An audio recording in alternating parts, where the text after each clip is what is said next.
Hello YouTubers, Troz here, playing some more Minecraft as you can see. It's been, well, it hasn't been a while since I played. I've been playing a lot, but it's been a bit of time since I made a video. And I'm actually going to have an update on some of the Minecart and tracks and rail stations.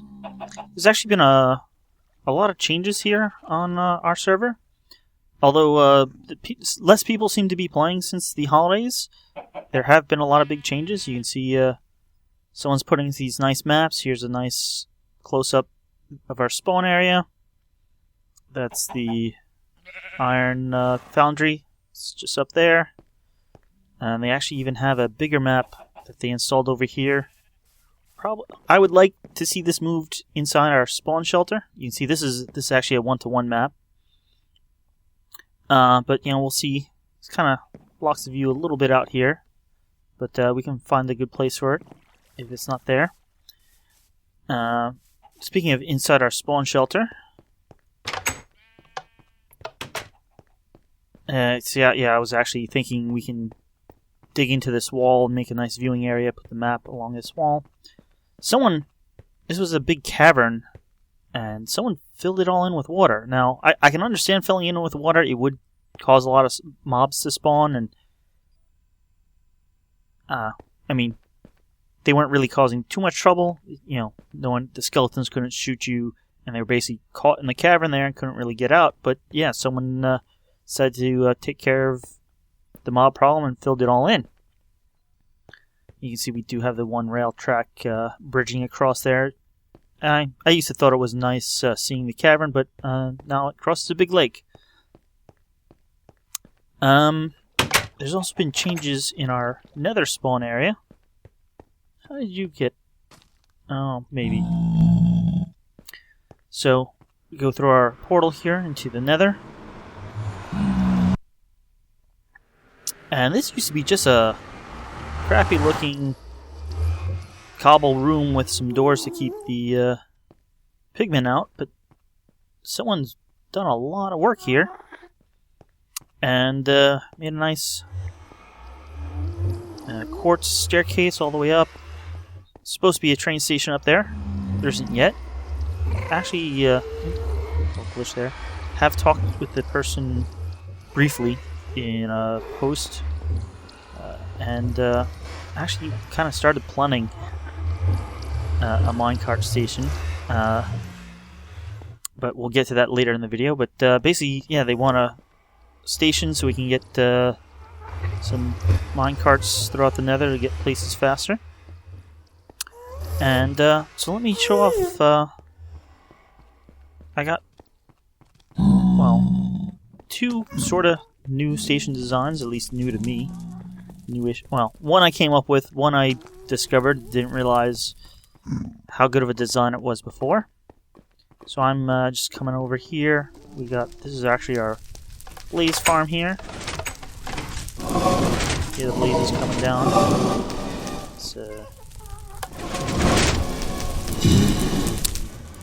It was a nice way to get XP before we had the ender farm.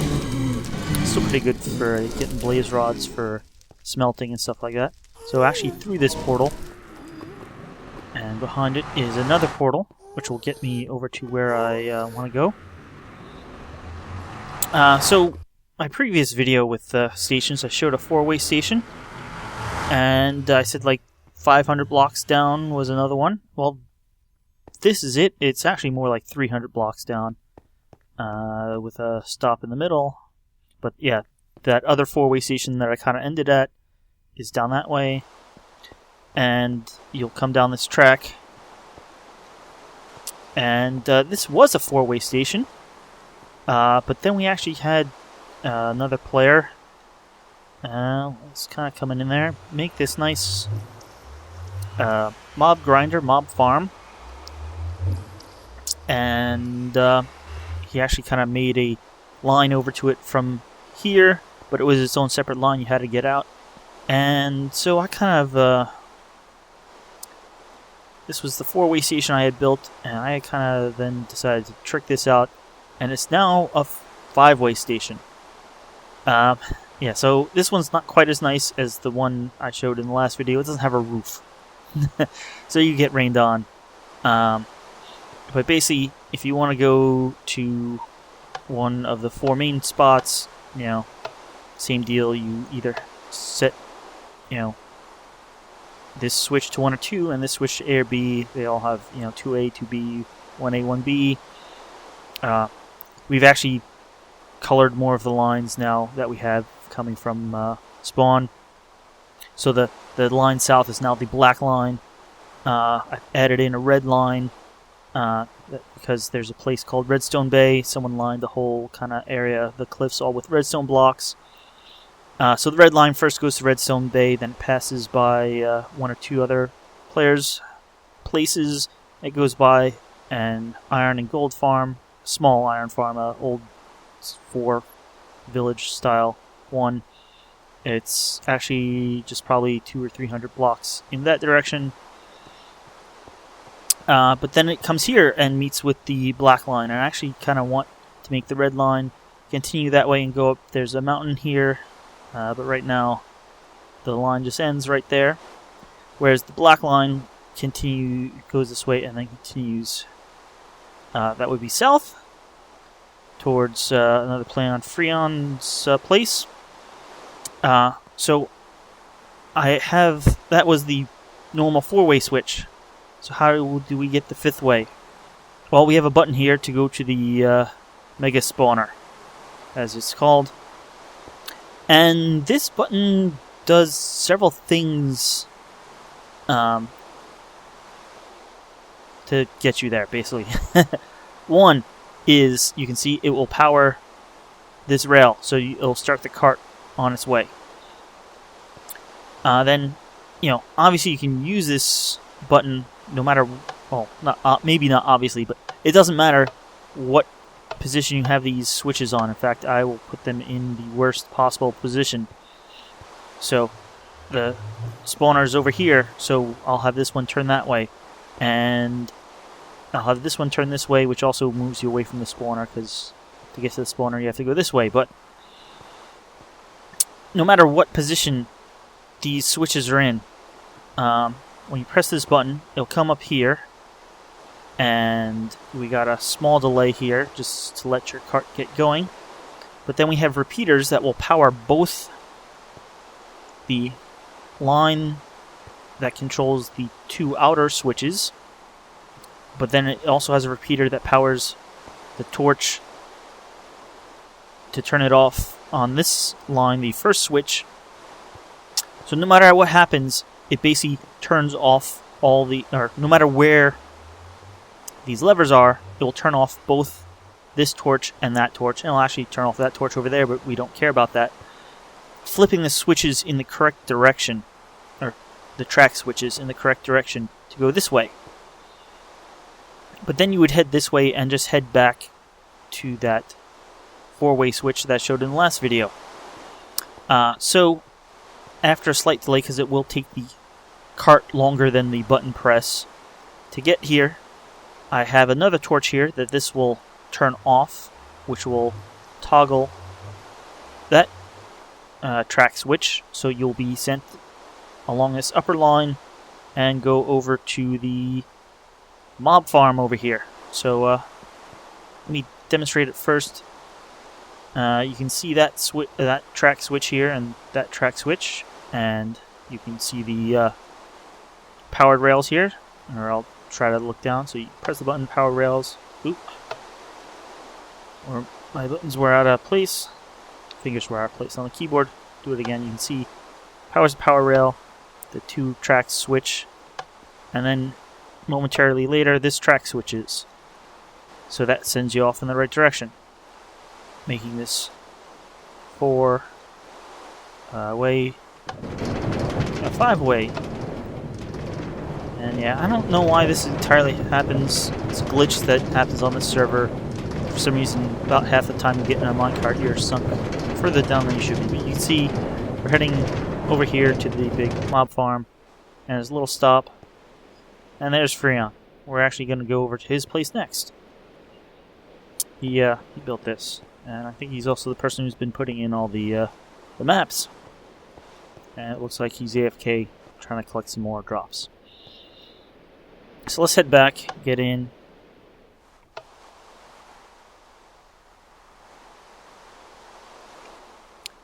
Heading back.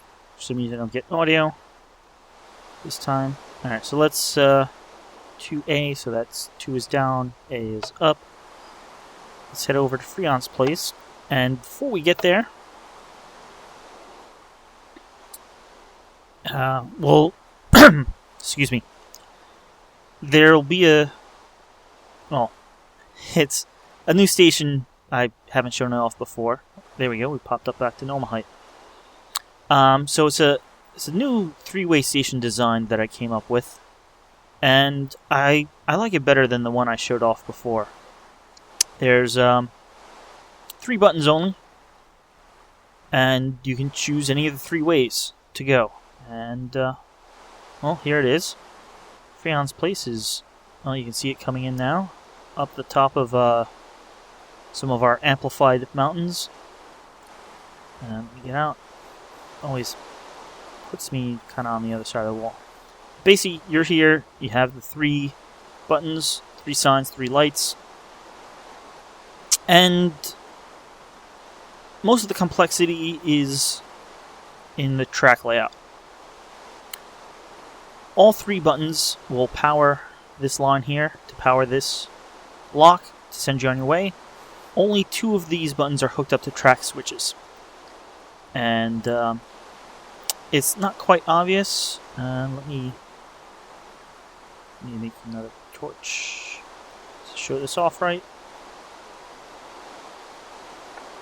But right here, that's one track switch, and this is the other track switch.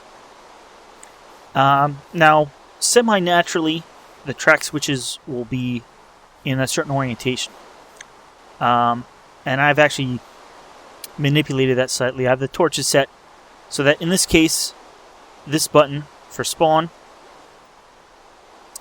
that if you press that, oh, you skeleton. And my flaming arrows won't hurt you, because the water puts them out, or the rain puts them out. And hold on, there we go. And take care of this guy too.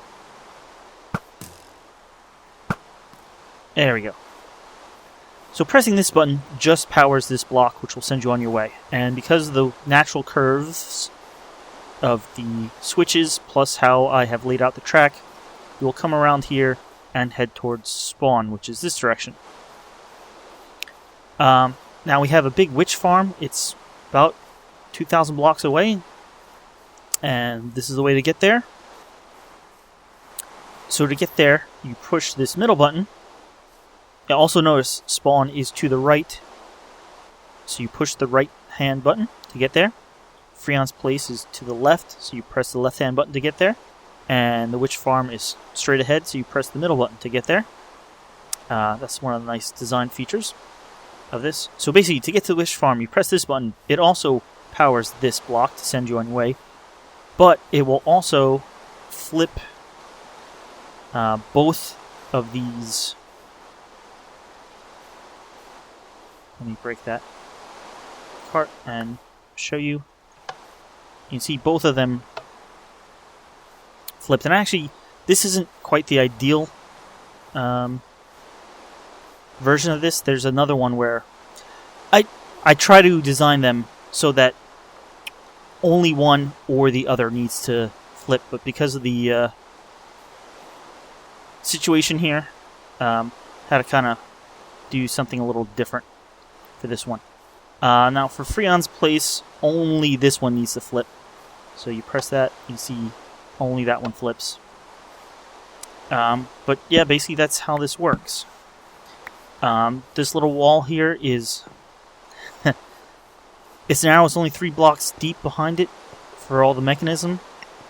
Basically, pushing this button powers this block, which powers this line directly, and off you go. Pushing this button powers this block, which through the repeater powers this block. Well, I should show And so that powers this line, and that makes you go. Simultaneously, it powers, it's powering this block, so it also powers this bit of redstone, which turns off this torch, which sends a signal down here, which flips the correct track switch. We can have a little sneak peek down here, and you can see I invert it so it gets this track switch. Yeah, this, like I said, was not quite the ideal layout. I'll show you another version that I built at another location that's worked out a little better. So this button powers this block, which powers this torch, which powers this line going underneath.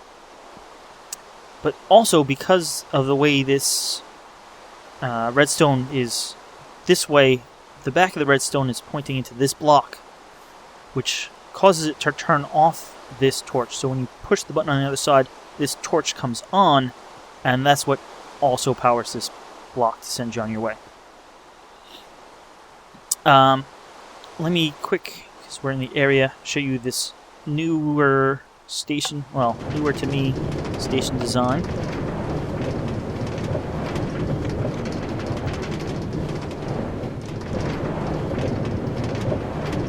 And it's right up here. Actually, it was showing Freon the other day.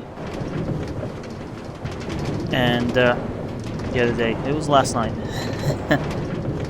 So I built one as an example right at his base, and yeah, this is another sort of example how I built this line up here, how I like to go up mountains, but I used a lot of boosters. Freon didn't like that it took so long, so he removed a bunch of the walls so the cart isn't slowed by them, so you go up here quicker. So let me get out right here, because otherwise you wind up actually in his base. But here's a tight, let me make this not quite as tight, example station, and there's been, well, apparently there's been several versions of this. I think maybe Seth Bling had an original version of this, but a few people have made modifications. So this is kind of this is the station basically from here back, and there's actually very little redstone wiring. There's a few hoppers. This is cactus, and there's this very strange booster track here, because if you know how boosters work, if a minecart's not moving when it's on a booster, it won't be boosted.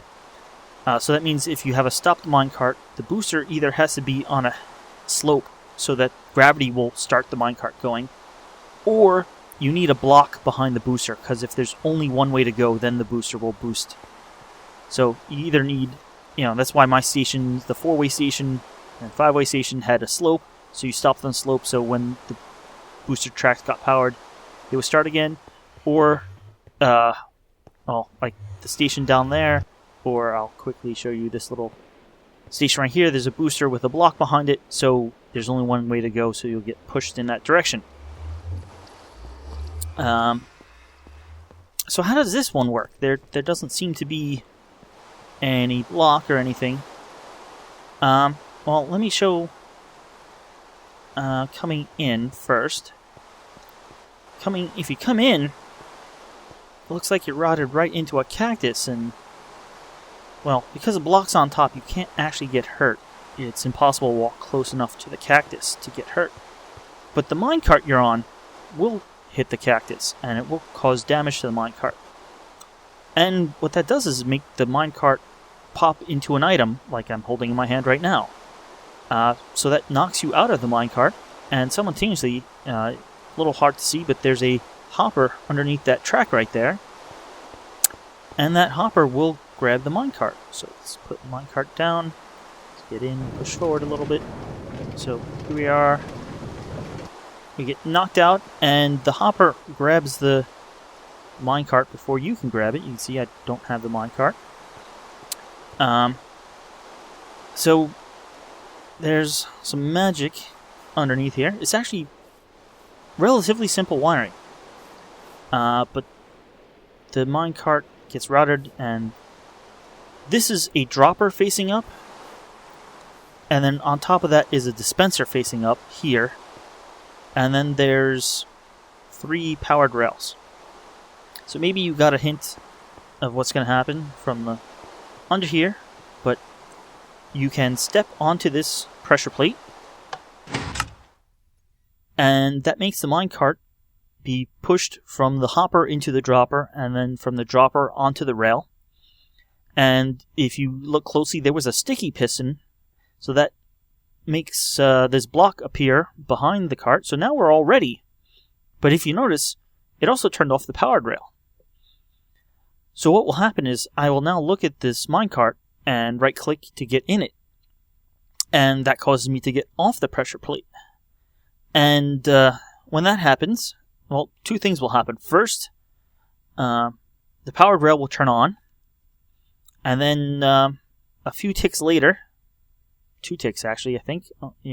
If you're not aware, a tick, at least talking about redstone, redstone changes 10 times a second, so each time it changes is called a tick. There's also game ticks, and they're like 20 times a second, but that's more to do with how often updates about player positions and the world come from the server to the client. But yes, 2 redstone ticks later, the block will go back down, but you'll have already started moving, so you'll continue on your way. And so I'll demonstrate that now. Get in. And yeah, we're sent on our way. It does take a slight bit because basically you have to get off the pressure plate, and then the pressure plate basically normally stays pressed for like, I believe it's just under a second. Not sure if there's any empty minecarts in the system. Yeah, basically there's 3 hoppers. There's one coming down, and then there's one here, and there's one here.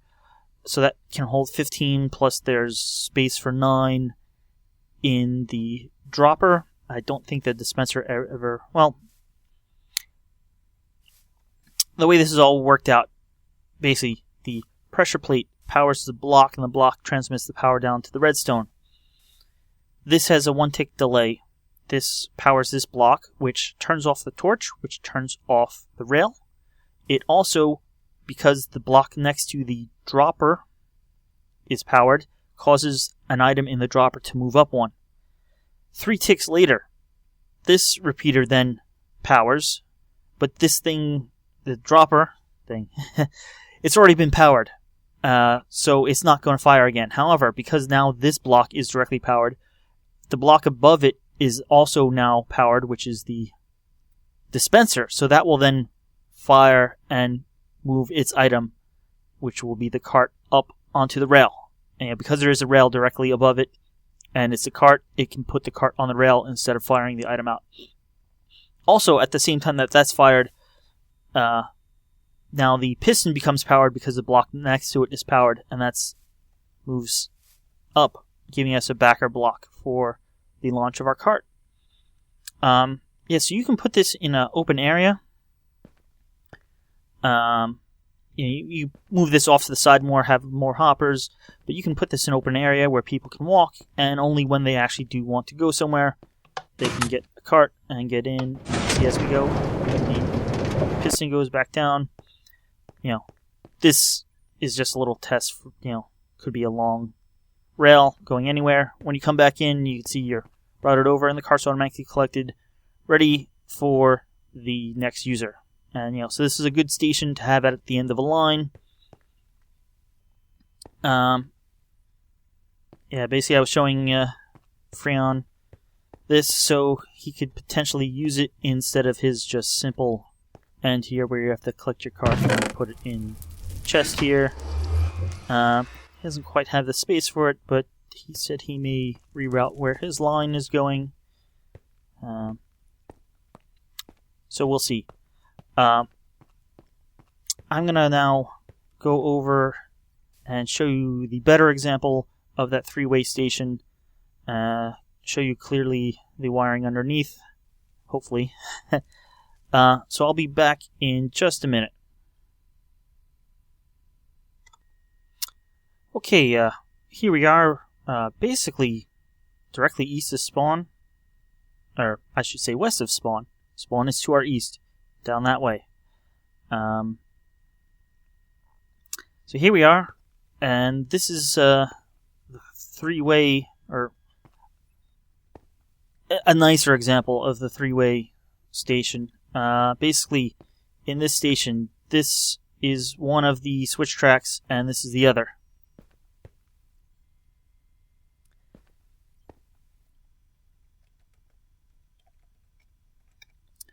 So, basically, if you press that button, none of the tracks switch. This first button just powers this one. If you push this button, you can see that track switch, but just that one. And then if you push the button for spawn, you'll see that switch, but just that one. So all three, how I showed before, same setup down here. This piece is directly powered by this first button. The middle button powers the same line through this repeater. The final button is doubly inverted and powered through this block that the repeater sits on. So then, coming out of here, we have two lines.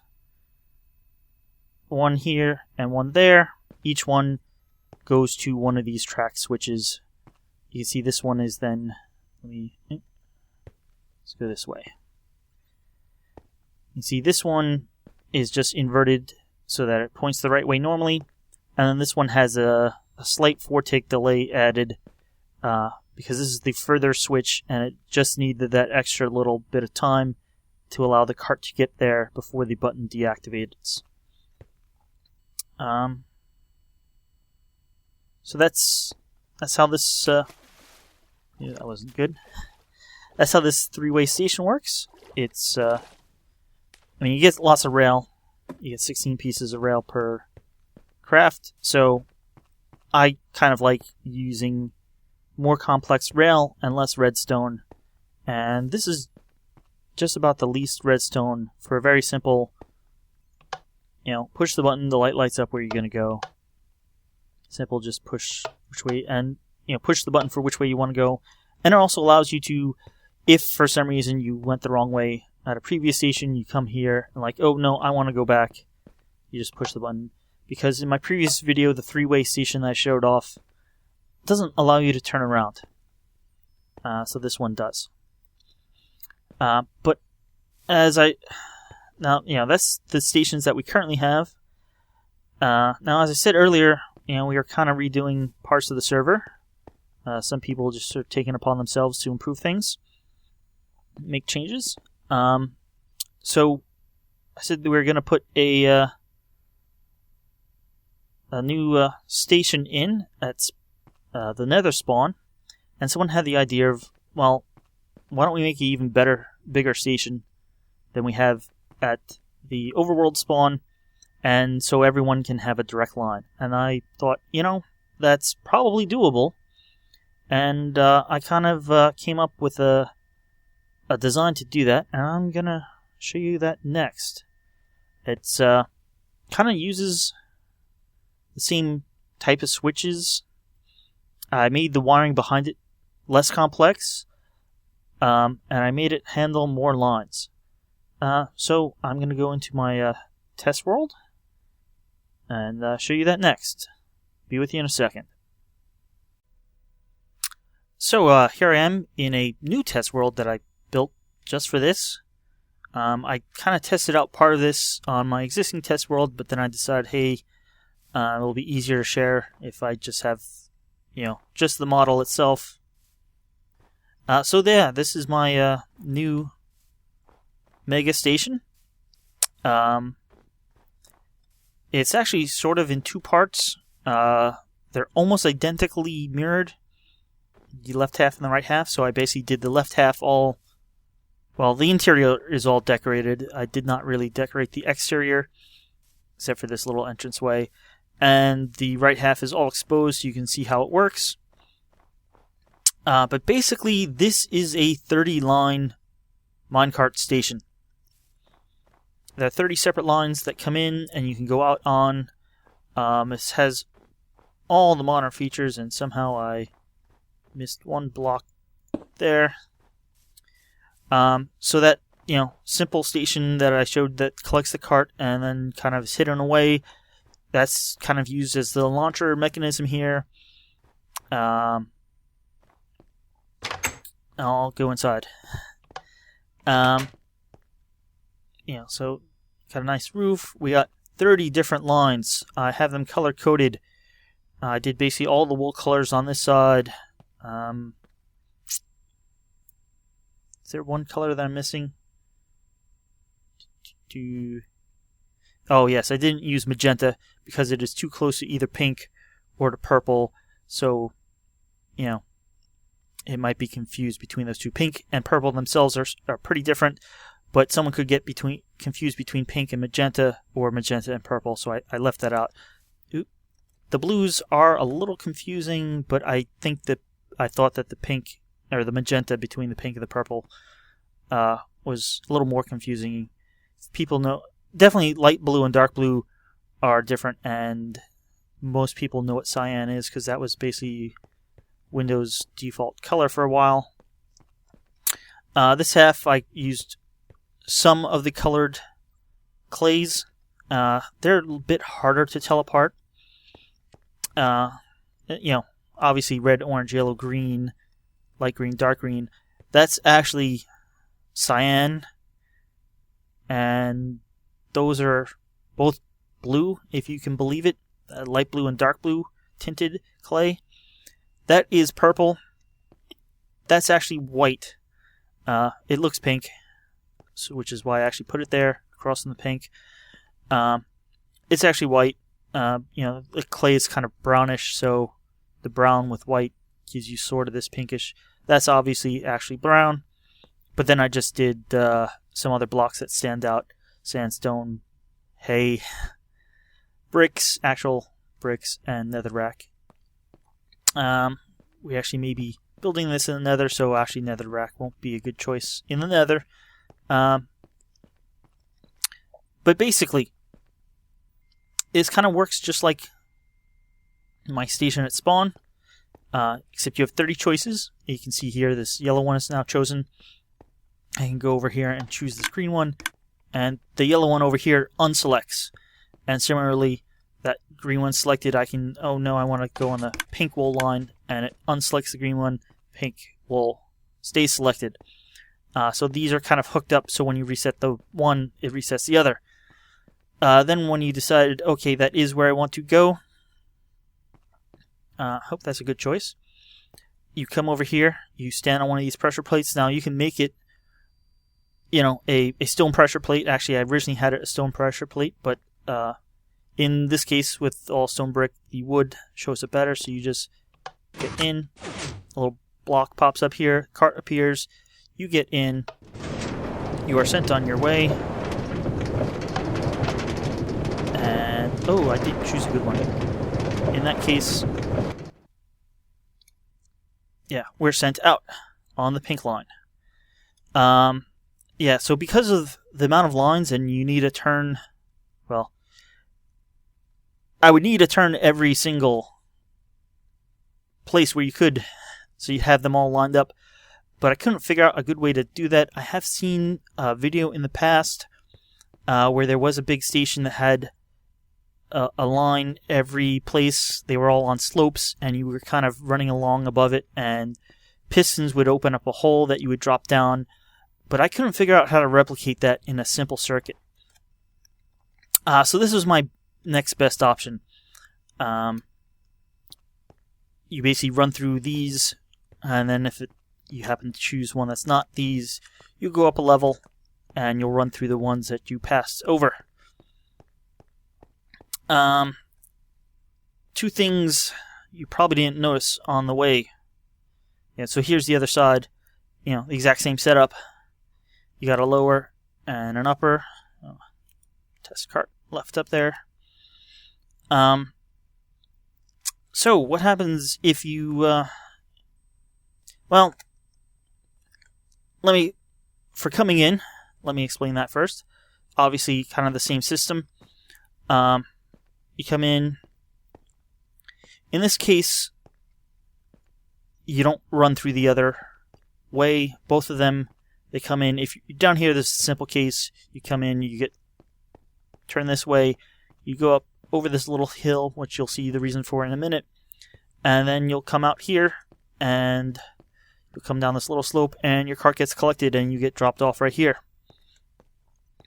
If you're in the upper area, you come this way, and basically, this is kind of a non-junction junction. This track won't be turning this way, but coming down, you'll just drop onto this angle track and go on your way. And in fact, let me show that off here. I'll just put a cart down here, push, hop in. So you come down, and you're sent on your way. Cart is collected. What happens if you accidentally walk on this pressure plate as you're entering? I mean, it's recessed, so it's really hard to accidentally walk on it. You kind of have to line up pretty good. But you may accidentally walk on it, or then get on it and decide you don't want to go to that location. So when you get off, it just goes on its own. And I actually have the boosters placed close enough, and I got a special mechanism that says, hey, you weren't actually on that, and so the cart just comes back and gets automatically collected. So how does that work? Well, that's up here. So on both sides here, there's tripwire. And as you can see, if the cart itself will go right under the tripwire. Only if there's a person in the cart does the tripwire get activated and send you to the normal switch. If there's nobody in the cart just comes and let me just miss the tripwire, gets turned out to the side here, comes along here, and is basically fed right into the return line. And then it comes over here and gets sent back. So the powered rail on the little hill here both makes sure that this cart coming in goes the right way, plus empty carts would need a boost by the time they get here, so it provides that boost as well. So that's the purpose of this little hill. The other thing you may be wondering is, well, I mentioned a minute ago two things. So the one thing was, the one feature is empty carts get automatically returned. The other feature is this light. So if the light below is lit, the destination is locked, and as you can see, I try to set orange there, it doesn't actually set.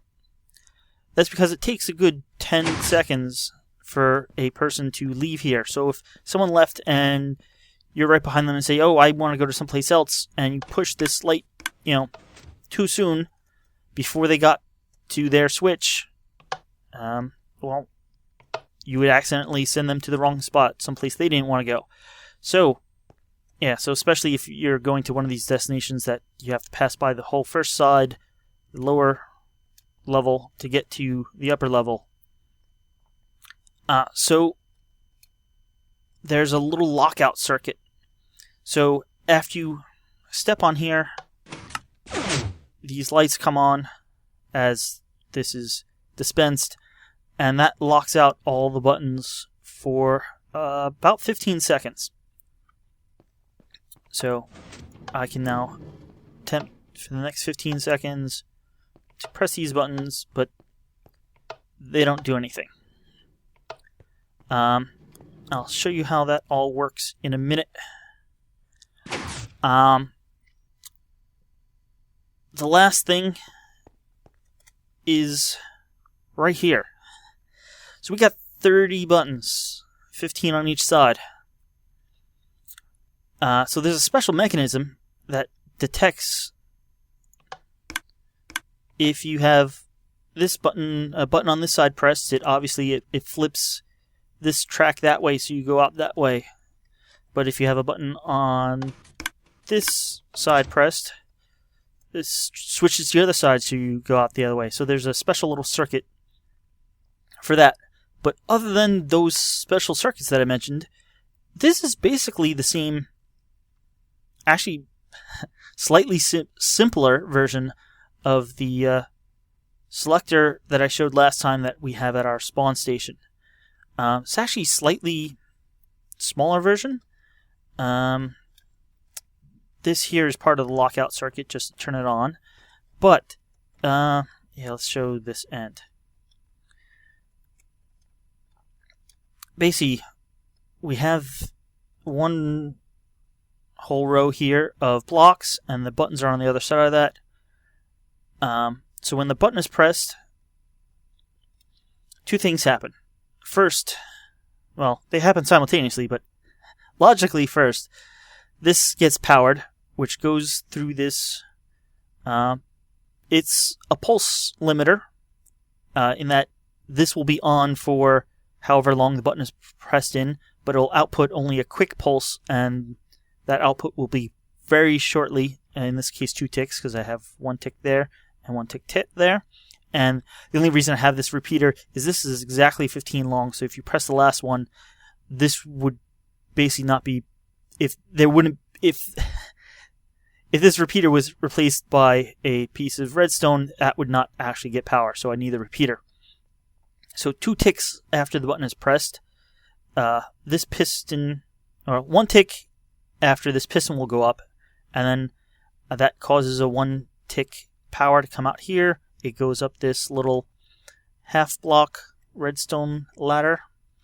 1 more tick later, because we need to re-strengthen the signal, so this whole line of 15. So 3 ticks after you press the button, this gets powered. There's 2 dispensers here. The top one is facing down, the bottom one is facing up. There's 1 block in the bottom of each one to start off with, but the one that has the button selected last, you can see the light is on. You can see that corresponds to this comparator. The block is in the top here. So basically these two together, each pair vertically, is a memory cell. If the block in it is at the bottom, that means it's not selected. If it's at the top, that means it is selected. So that's selected. So when you press any other button, a pulse comes up here, comes through here, and that causes all these droppers. They're all droppers. I might have said dispensers before, but they're droppers. The top ones to fire, so that will empty this out and push the block down to the bottom. So that's 3 ticks after you press the button. Now, for the one that you did press the button, we have a 4 tick delay that then fires and powers the block down here, which causes the bottom one to fire, moving that item up. So, when you push one, the top of this one would push the block down, and then a tick later, after this had turned off, because, let me show you the piston there, only outputs a 1 tick pulse. So 1 tick later, when that's back off, the item of the button you pushed gets moved up. Then the comparator detects it, powers the colored block, which causes light to come on. So that's how this selector works. Now we take outputs from the selector in actually 2 places. We take an output in the back, which works through this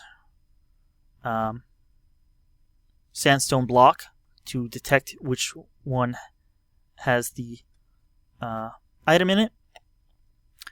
And in this case, I chose a really poor one, because out of each 15, we really only need 14 track switches, and then if you've reached the end, well, obviously you made it to the 15th, and in both cases, it's this second button here that is really not hooked up to anything. But let me do this first button here. So you can see we detect the block here. It powers this block, which powers this single piece of redstone, which causes this track to turn. You can see all the others aren't powered, and they're set up so that the cart will just go. But we hit this one and we get turned, and we get turned out this first block. So for the ones in the lower level, we just are basically using the power from the detected block through the comparator to change the track. The good one is the sandstone, or a good one at least. So in the case of one of the upper tracks, we can see the comparator on this side. On the sandstone, obviously there's just a big open hole here. On the decorated side, that's filled in, but it is powering this torch, which turns off the torch, which conveniently enough, because these need to be all facing the other way, because we come this way and then turn around and then come back this way. They're all powered except the one that we want to leave on. That one's unpowered, which causes the track to flip around the other way, and so we'll get out on that one. Obviously, like I said before, for this second to last one, which happens to be the last entry on the top, we don't need a track switch. If you selected it, basically all the switches, all the other ones will let you pass by, and then we'll just grab you and you'll go out this way. Now for this other side, it actually works out the same way. Depending on the orientation that you build this, though, it may not work out right. So instead of little blobs of redstone, you may need a torch here to get this to turn the right way. And then on top of these torches,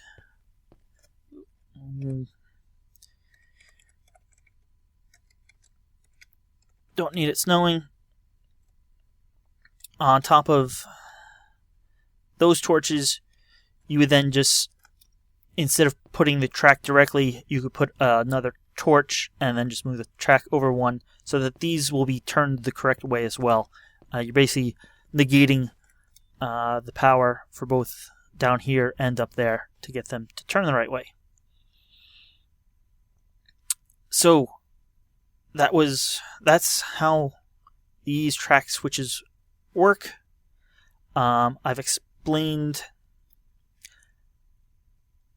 what happens with empty carts. Basically detecting the player with the string and tripwire causes this to flip the right way. Otherwise, you get maneuvered onto the return track, or the empty cart would get maneuvered onto the return track. Let's explain how this knows which... Before we do that, let's explain how resetting one side resets the other side. So, as I said, when you push that button, it turns that one off, and similarly turns the other side off. How does that work? Well, you may notice this extra line here, and this is basically transfers the reset signal from one side to the other. And it does it in a way, well, you'll see when I push, I'm in creative, can't left click. So you see when you push it, a button on one side, it sends a pulse. Basically, the single pulse that gets sent up here is also then through this repeater sent down this line, and then it powers this repeater, and briefly, because it's only a 1-tick pulse, but this repeater turns the 1-tick pulse into a 4-tick pulse. So then this piston moves up. A single tick pulse is sent through here up into the reset of this side, but it also gets sent out this way because, well, these are mirror images of each other. However, this piston will still be up, so it can't re-trigger itself. And simultaneously, because this is turned on and stays on for 4 ticks, it's not going to repower itself again, so we won't get some sort of loop. So because of this, because of its nature as a pulse limiter and as a kind of sort of a model stable circuit, and that it's still being provided a pulse when the second one comes in. It doesn't re-trigger itself. And so that works out nicely for us. And that's how one side resets the other. It does, you can see here. So if that's on, and it does have a brief delay, so the reset does happen slightly after. Obviously, it's got at least 6 ticks. So I'm going to push a button here and then quickly look over that way. So you can see it was also reset by the line coming in. So that's how resetting one side resets the other. Next to explain is this little turn. So how does it know which side? Like I have that side powered and it's turned that way, but then if I click over here, it flips over. How does that work? Well, that's tied in with these lights up top. Not only do the lights actually show like a negative of what is selected below, and not only do they provide illumination for most of this, because if this was all enclosed, that'd be basically the only source of light, and it would keep this mob free. It is close enough. But they are sort of part of the circuit that sets this correctly. Now, this is one of the ways that the two sides differ. Obviously,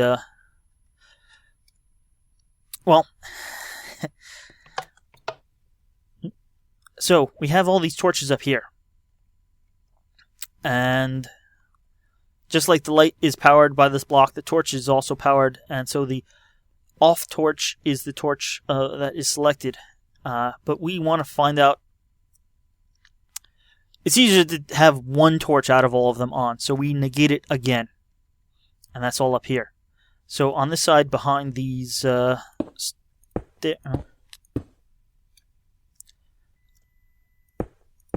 behind the stairs, you see there's also torches here. And then they are connected up to that line. So one of these lines, the line that has the power, will be on. The line of the side of the selected button will be on. So in this case, this is on.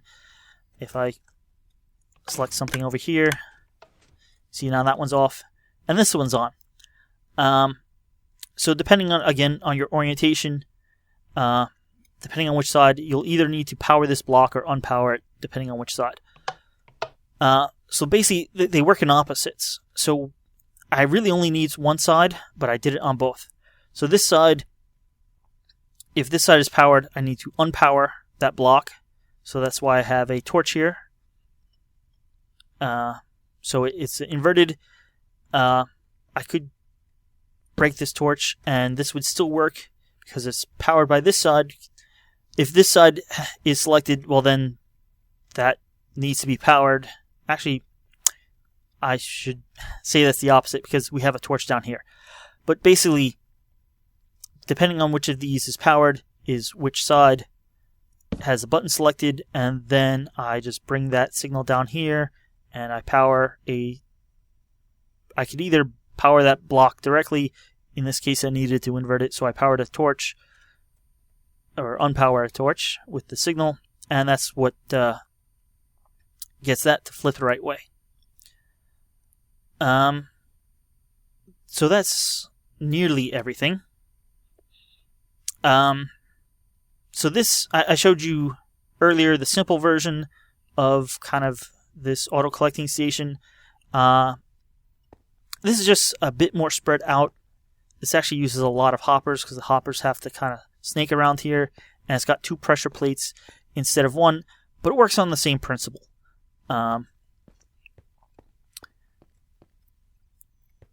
We got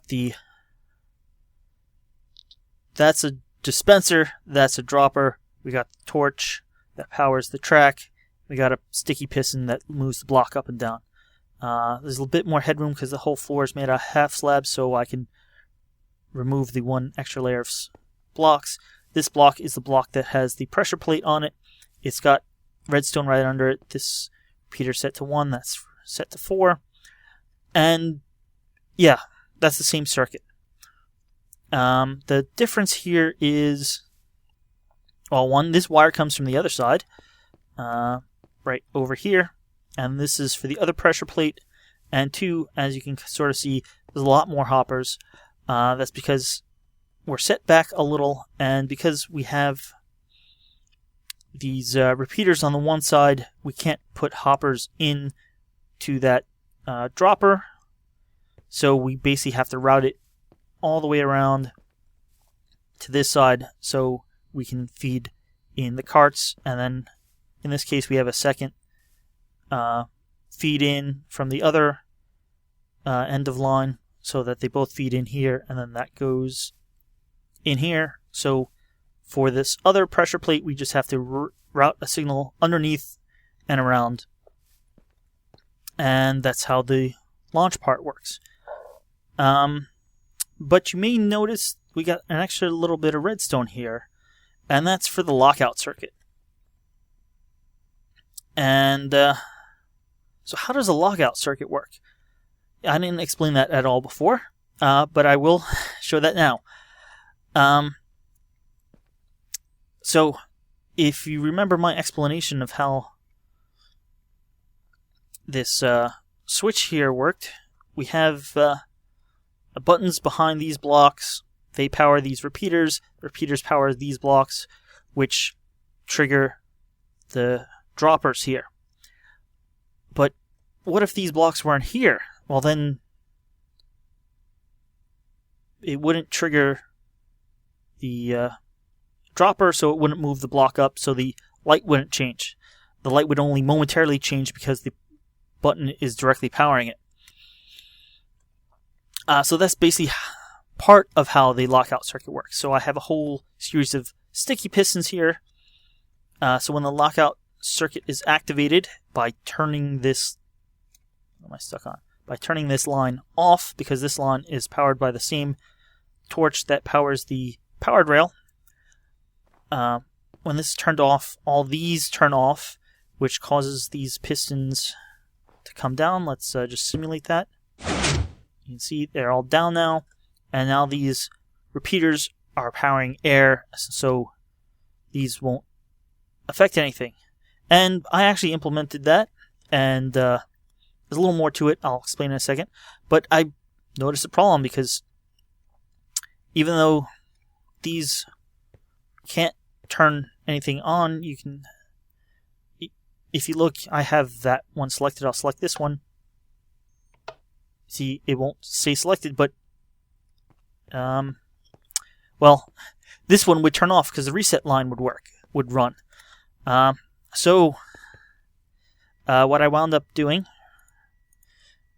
is at the same time, you can see I have a torch under here, and that causes the reset to get pushed up and out, which just itself reset.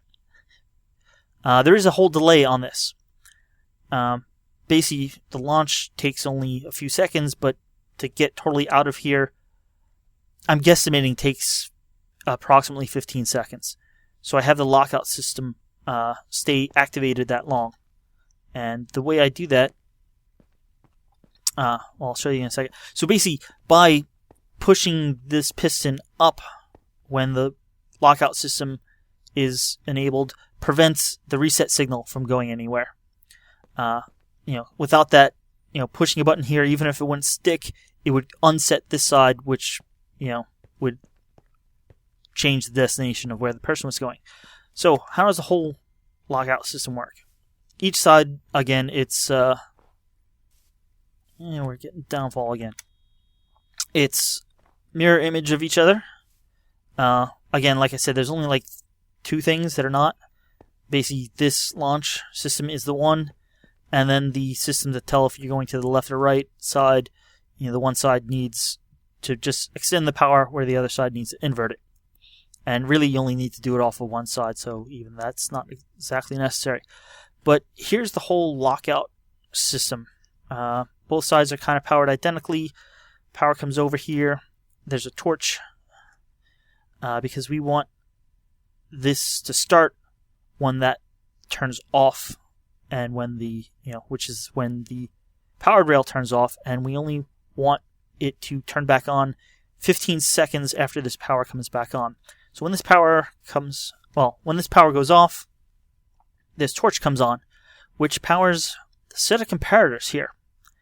And this is actually set up to do a 15-second delay. So what happens is they get powers this whole line, which turns off these torches. It turns off this power, which lets this torch turn on, which pops up the reset circuit, or reset pulse limiter, which prevents any pulses from getting through. So a pulse is not generated, and any ones that are can't get through until this torch turns back off. And then 15 seconds later, it resets. Well, how does it reset in 15 seconds? And let me just add a block here so you can actually put a torch and show you what happens here. So you see, it takes a little bit to get those to activate because the power has to go at least to this block. These are all comparators. And as you know, if there is no input into the side, which is none of these have inputs into the side, the comparator just passes the same exact power level out as it got in. So a torch supplies 15, so technically this is 14, but the way it's set up initially, 15 power level is here, and so this gets 15. The block gets powered with 15, which actually powers this line with 15, 15, 15, 15, 15, 15, 15. But when this torch goes out, so this one's no longer powered by 15. Well, this has 15, so this gets 14. And if you don't know, comparators actually take one tick for the input to go to the output. So that means, because there's actually 10 comparators, it takes a whole second. So when this torch turns off, this power will go from 15 to 14. And then it'll take a whole second for the 14 level power to come around here. And you can see, this will be powered by 14, but this is a normal repeater, so that will just boost it up to 15 to power all these again. So this will get, because the block is powered with 14, this will get 14, this will 14, 14, 14, 14, 14, but then this will drop to 13 because power drops 1 per redstone piece of redstone dust. So that will drop to 14, and again, it'll take about a second to come through here, and then it'll drop to 14, 13, 12. So actually, I will knock out this torch, and you can actually watch this power here drop by 1 about once a second. And when once finally this gets to 0, these will all turn to 0, and then this will go to 0. So this will turn off, and these will all turn off, and they'll reset. So that's how this takes, small circuit, but it has a whole delay of 15 seconds. It's not as complex as a hopper timer. It just basically uses comparators to delay. So I'm going to knock out this torch, and you can watch the dust slowly get dimmer and dimmer until it goes out. You see slightly dimmer, dimmer, getting even dimmer, almost out now. There we go. It resets, turns off. Don't need this anymore. And yeah, so it resets. These go back up, allowing the buttons to work again.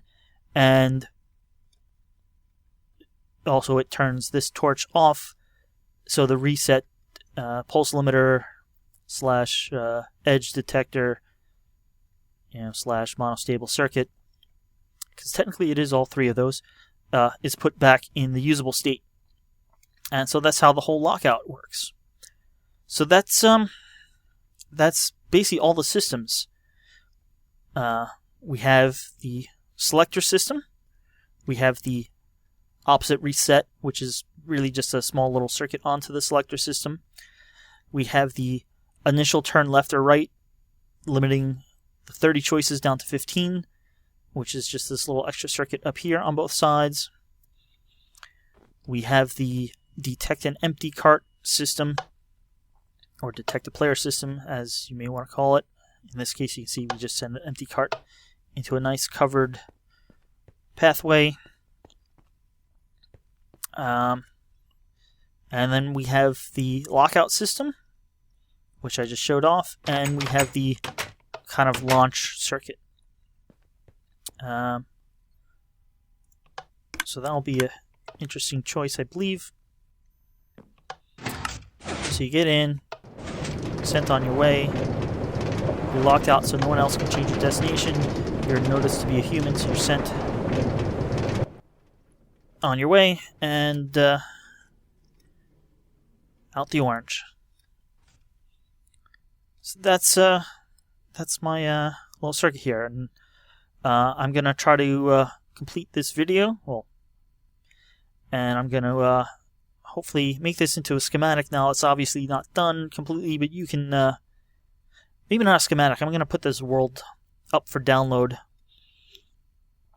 You can then make a schematic out of this. I kind of got markers here. I think it's only like, well, here.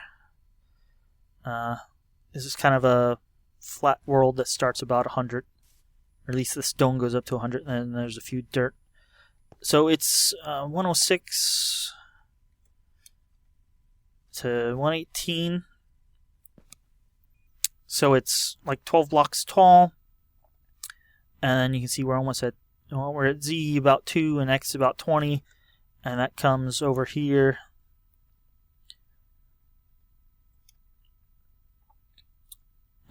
So it's maybe like 34 wide and 27 long. Of course, I used up a little extra room here with some nice stairs. It's almost square. 24 by 24 and 12 high. So it isn't really that big for everything that it does. Multiple people can be coming in at once, and because you basically are just popped out real quick. All you have to do is step off the track and it's ready for the next person. Card is automatically collected for reuse. If multiple people do want to use or go to the same destination, let's say you have 3 people and they, hey, everyone come to my base. You don't need to worry about the lockout then. You can, set the destination. You can get in, go, and then immediately get another guy and go. As long as you all want to go to the same destination, the lockout system won't stop you. It'll, stop you from choosing another destination, but you can all go to the same destination.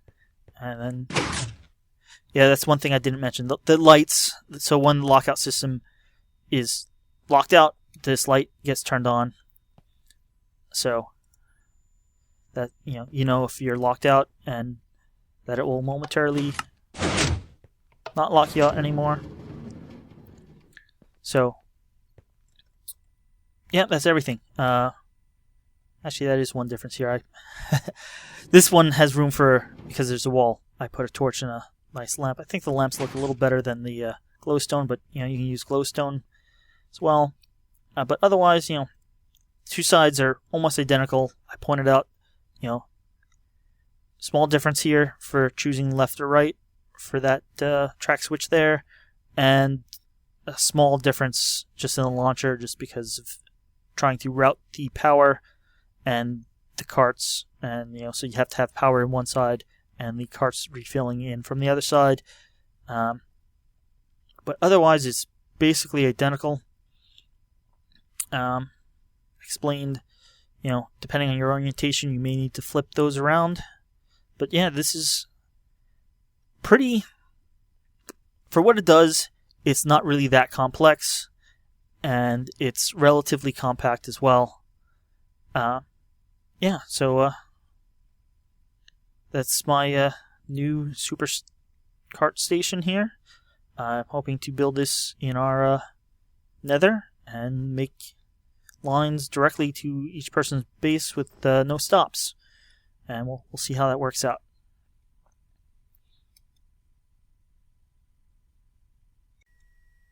And just because I kind of teased it before, I'm going to show off the path to the witch farm. Here we are at that three-way station I showed earlier. There we go. All those up with the button. But here we are on our way.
Well, here we are at the witch farm.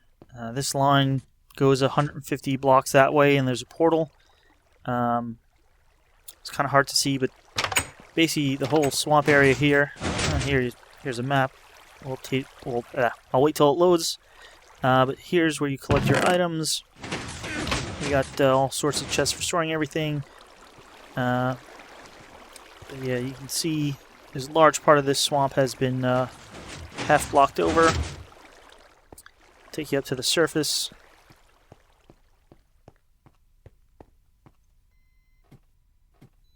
As it's all done by one player. See the big, rail line came in way over there. This part didn't actually load before we went underground, but you can see there's some witches already. It's a moving floor that causes them to drop. And then water pushes them into a long fall, and they drop to their death. You can see that note indicates items were just picked up at the item elevator. There's one piece of cactus here to stop any spiders that spawn. It's really designed to not let any mobs spawn, but there are 1 or 2 blocks here that they can occasionally spawn on the inside, so that stops them from blocking up the works. But yeah, that's our witch farm. It's a rail ride I made over here. So hope you enjoyed this episode, and thanks for watching. And I'll see you next time.